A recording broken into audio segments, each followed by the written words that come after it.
on, who's going home changed? Who's going home empowered? Amen.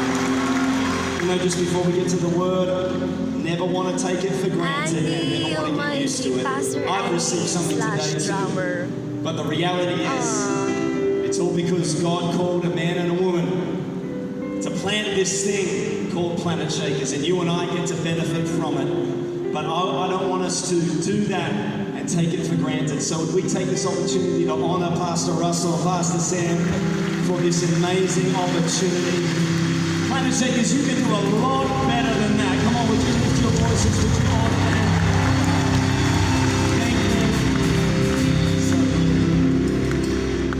you. And you know, God's really had a pretty specific theme this whole day.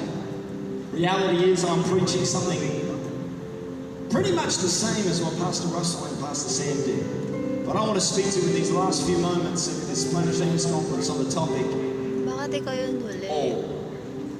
Save the best for last pa siya. All. Say all. All. Yeah. Say it a bit louder. Say all. For today, all. Jesus is worthy of my all.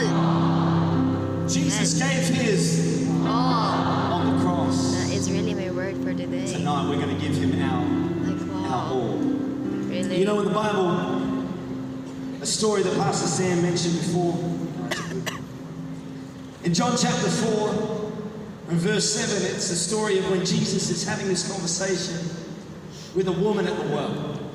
And I love this conversation. We're going to read it from verse 7. It goes like this. It says, a woman from Samaria came to draw water. And Jesus said to her, give me a drink. Yes. For his disciples had gone away into the city to buy food. The Samaritan woman said to him, how is it that you, a Jew, ask for a drink from me, a woman of Samaria? For Jews have no dealings with Samaritans.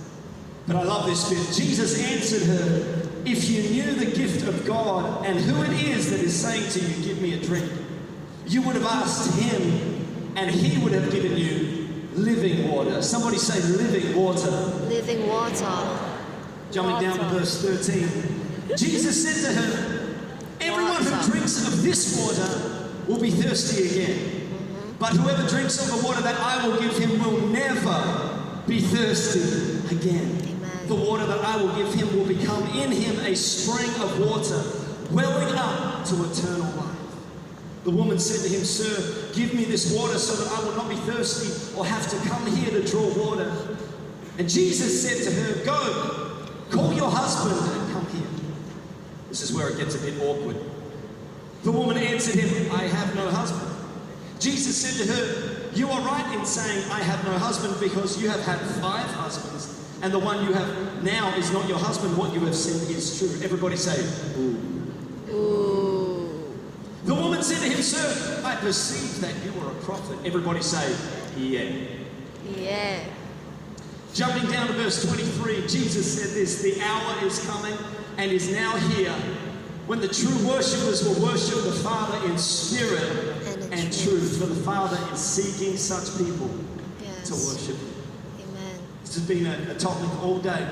But I love this conversation between Jesus and this woman, because something amazing about the way Jesus teaches is that he uses a natural situation to make her aware of a spiritual need.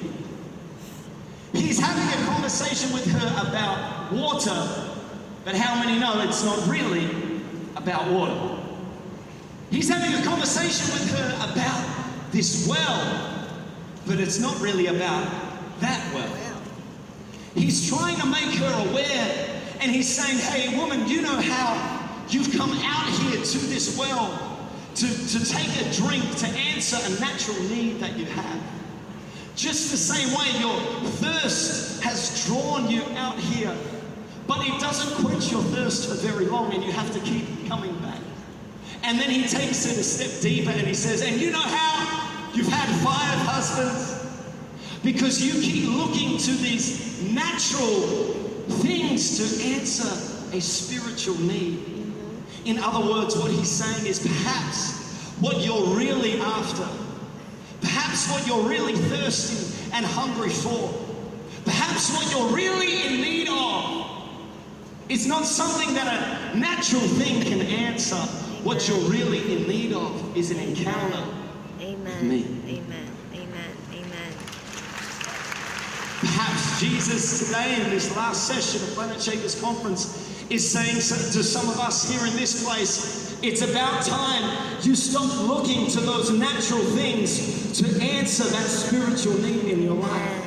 It's about time you stop looking to the opinions of others to get your self-worth. Amen. It's about time you stop looking for all of the natural opportunities of how can I be seen and be heard and be known and what's in it for me. Jesus is saying that's like that natural well. You're going to have to keep coming back to it all the time, and it's never really going to quench your thirst. What you tonight are really in need of, and what this whole conference has been about, is a real, living, life-changing encounter with Jesus. Amen. Amen. When you encounter Him, out of your innermost being will flow rivers of living water. Amen. The Holy Spirit alive in your life. Yes. I believe tonight what the Holy Spirit is wanting to do, what He's been doing all day, but I really feel like He's wanting to take it to another level tonight, is to awaken in us a hunger and a thirst for Jesus like never before. Oh, come on, somebody. I don't know how long you've known Jesus, but I've been walking with Him for years, and I'm not turning down my hunger, my thirst for Him. I believe tonight the Holy Spirit's wanting to awaken that in us, and maybe in Manila, maybe in the Philippines, in a very new way. Have you ever been super duper hungry? Give me a wave if you've been hungry before. Like, I mean, Kanina lang. you know, this side. Fasting pa more. Have you been hungry before? Yes. Who's hungry right now? Dina. Yeah, me too. Let's get some food afterwards, yeah?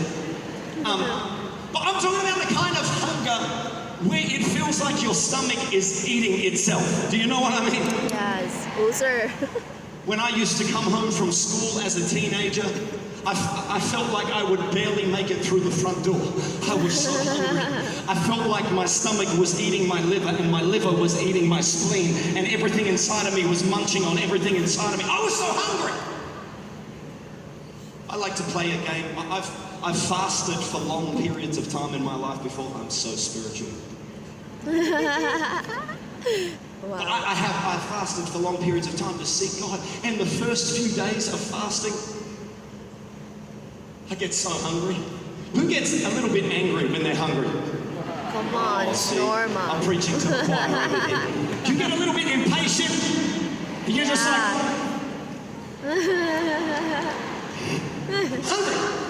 I'm trying to pray, I'm trying to read the word, I'm like, Lord, I'm hungry. I like to play a game when I'm super hungry. I like to think to myself, if I could eat anything in the world, what would I eat? And then I just imagine it, and I feel like I can smell it and taste it. Okay, let me ask you, if you could eat anything in the world right now, what would you eat? Jollibee. Lahat na lang Jollibee. Let me help you. Are you thinking of something right now you can think of? Just in case, make some noise if you would eat right now, if you would eat this. Naghanap sila ng Jollibee. Who would eat that right now? I would take some. Come on! Okay, wait. What about this? Wow! Fried chicken buffalo wings. Oh my. What about this? Wow! What is that, please? Spaghetti. Yeah, I couldn't hear you at all, but fantastic. Okay, now this one, I don't know, man, this weirds me out. If you were super hungry and you could eat anything, who here would eat this? Balut!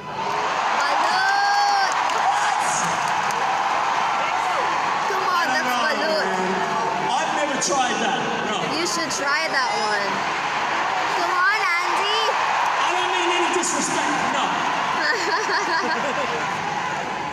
What about this? Oh!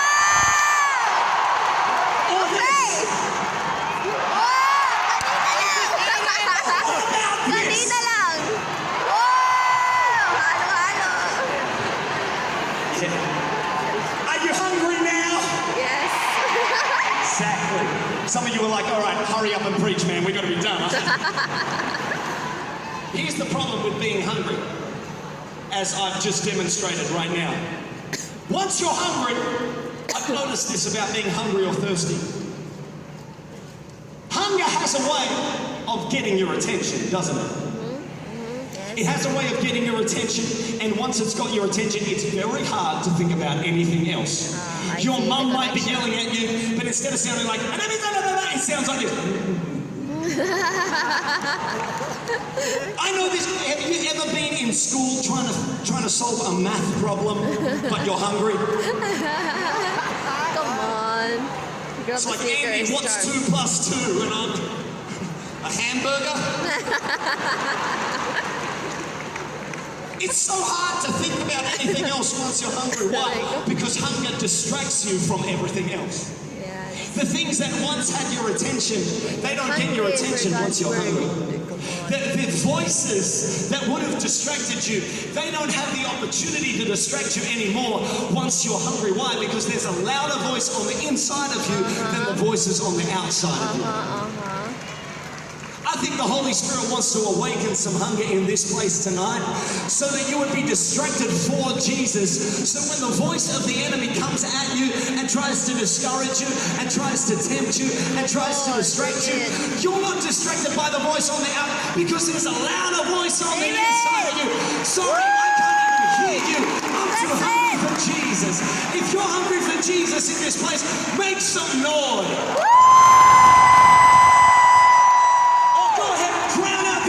With the sound of praise right now.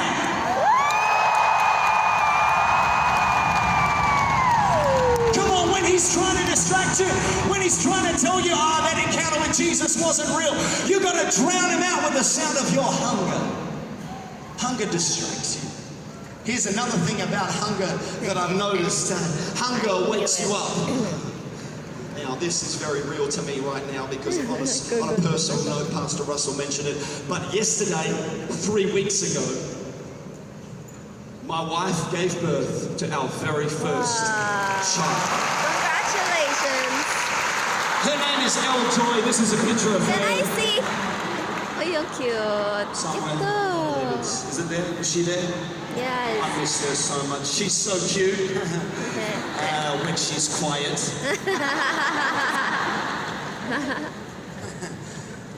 Babies make so much noise. I love her, honestly, I do, but wow! They make a lot of noise. Nobody warned me about this.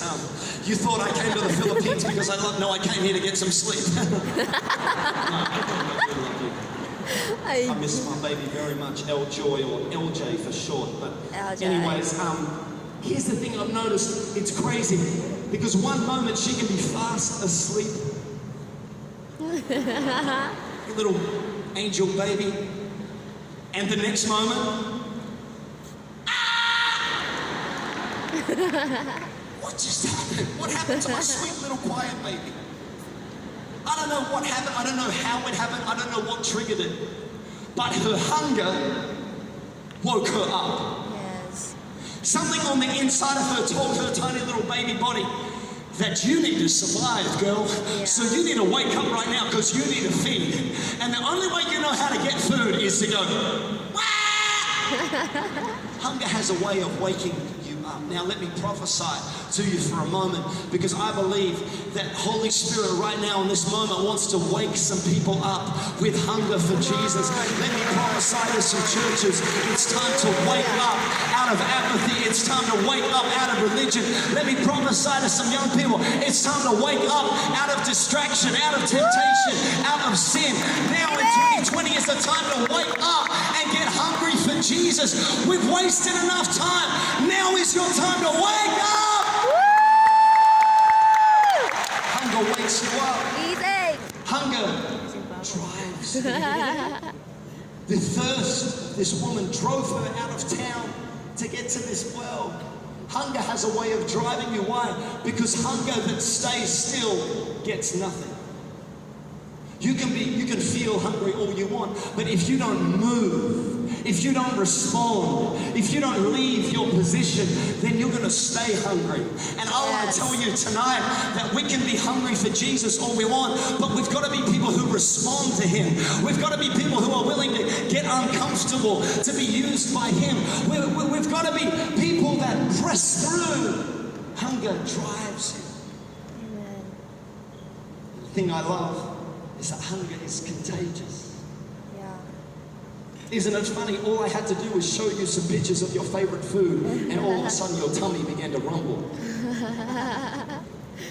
Isn't it funny how if you've ever eaten something really delicious, what's one of the first things you do? I don't know about you, but one of the first things I do is I tell everybody else about it. Oh my goodness, you should have tasted it. It was delicious. What was if you keep reading this story, look what this woman does. After her encounter with Jesus, she leaves that place and she goes back into the town and she tells the whole town, come and meet the man who told me everything I ever did. In other words, she's saying, come and meet the answer. Hunger that awoke on the inside of her, thirst for Jesus that awoke on the inside of her began to now spread to the whole town. Why? Because when you encounter Jesus, it has this way of becoming contagious. When there's truly a hungry young person or a hungry older person, when there's one hungry person in a church, it begins to spread. Man, you might say, but not my whole church came to Planetshaker's conference. They're not as passionate. They don't understand the way that I've encountered Jesus. Well, let me tell you, one hungry person in a crowd can make a difference. One hungry person in a school can make a difference. One hungry person in a university or a workplace or a family can make a difference, because hunger is contagious. Yes. I want to stir some people here in this place today. I love encountering him, but I don't want to leave it here. I don't want to just have these feelings of, wow, that felt amazing, but not tell anybody about the Jesus that I've encountered. Come on, I want to challenge every Planetshaker in this room today. If we're going to be Planetshakers, then we need to start making a difference in the world that God has called us to. See, I don't have the opportunity to reach your friends and your family. God put you there. This person doesn't have the opportunity to reach this person's world, and this person may not have the opportunity to reach this person's world. That's why God called you there. We've got to walk out of this place tonight and allow our hunger for Jesus to become contagious to the people around us. We've got to begin to post about him more than we post about ourselves. We've got to begin to talk about him more than we talk about ourselves. Come on, if we're really hungry for him, let's let it become contagious. I've noticed this. I don't exactly know how it works, but I'm pretty sure there's a thing called the Holy Spirit hunger switch. Holy Spirit hunger switch. Something happens on the inside of us. We realize that we're hungry, and it stirs us into action to pursue what we're hungry for. I believe the Holy Spirit, one of his roles is that he stirs something on the inside of us to get our attention onto Jesus. He flicks that hunger switch. Let me ask you a question. Have you ever watched somebody else have an encounter with Jesus? I mean, sometimes it can be a bit weird, like they're in worship and you're kind of doing this. I've seen some of them. Have you ever watched somebody else have an encounter with Jesus and been a bit jealous? We don't want to be honest about this. I have. You see somebody else encounter Jesus and you think, I want that. Now give me a wave if that's you. What about this? Have you ever heard somebody else share a testimony and you thought to yourself, I want that. Now give me a wave. Have you ever read something in the Bible and thought to yourself, oh Lord, I want to experience your power like that? Anybody ever had that? Have you ever heard a worship song and it stirred something inside of you and you thought, oh Lord, I want to know you like it says in that song? Have you ever had that? Amen. What was happening? It wasn't just the word. It was the Holy Spirit moving on those words to flick a switch on the inside of you to stir your heart for hunger. Yeah. Mitch, would you come play the keys? Because I just want to finish by telling you my story. For no other reason other than perhaps as I do, the Holy Spirit might flick on that hunger switch and Si something. Mitch ang kanilang... See, when I was 13 years old, I'd grown up going to church. I knew lots of things about God. I would have called myself a Christian. But when I was 13, I was at a youth camp. And at that youth camp, in the middle of worship, I found myself kind of just looking at people around me worship. And I gotta be honest, I felt a bit jealous. Because I thought to myself, they know something that I don't know. They're encountering someone I don't know personally. It wasn't even the words of a preacher. It was in worship. Yeah. That I stood there and realized, Lord, I know all about you. But I don't know you. It's like a switch was flipped on the inside of me. And all of a sudden I began to realize, I'm hungry. I'm thirsty. I wonder if the conversation between Jesus and the woman at the well, something was happening while they were talking. Jesus knew while he's talking about the water and the well, he knew what was happening beneath the surface, behind the scenes. He knew that the Holy Spirit was moving on this woman's heart. I think in the middle of the conversation, she all of a sudden realized it's not natural water that I'm thirsty for. It's not a natural solution that I'm thirsty for.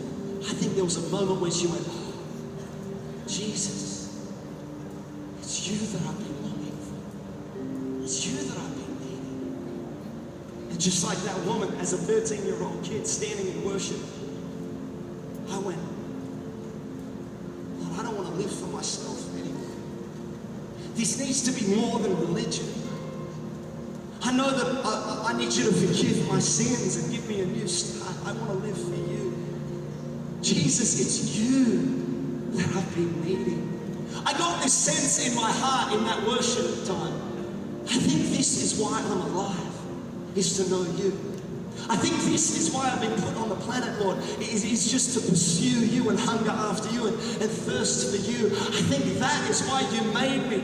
Not to worry about the opinions of others, not to try and make other people laugh, not to just have fun, not to try and make money or seek popularity or fame. I think why I'm really alive, Lord, is to love you and to know you and to make you known. Amen. Amen. I gave my heart to Jesus that night. I surrendered my life to him, but you know what I specifically remember coming home from that camp? I remember saying to God, as a 13-year-old, Lord, if this is what you're like, I don't want anything else. You are all I want. Amen. You're all I want to seek. You're all I want to chase after. You're all that I want my days to be about. You're all I want to think about. You're all I want to pursue. You're all I want to spend my gifts on. You're all I want to spend my life on. I don't want to live for anybody else. I don't want to live for myself. All I want is you. I want to worship you. I want to seek you. I want to live for you. And Lord, when I pass on from this earth to eternity, I want to spend all of eternity just worshiping you. All I want is you. I'm believing in this place right now. The Holy Spirit is moving. What's he doing in this moment? I think there are some switches being flipped. Oh, would you allow your attention to get off everything else? Would you allow your attention to get off everyone else and just on him? Here's what we're going to do, Planetshakers. We're going to worship for a few minutes, but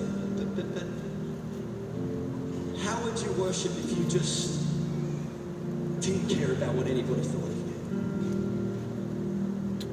How would would you worship if he was right before you? How would you worship if you were like that woman at the well and all of a sudden you realized, Lord, what I've really been needing, what I'm really desiring, all I want Is you. is you.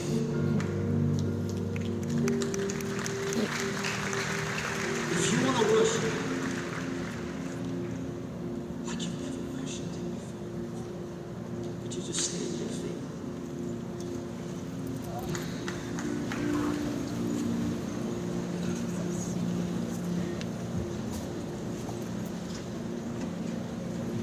How would you worship if you were distracted by your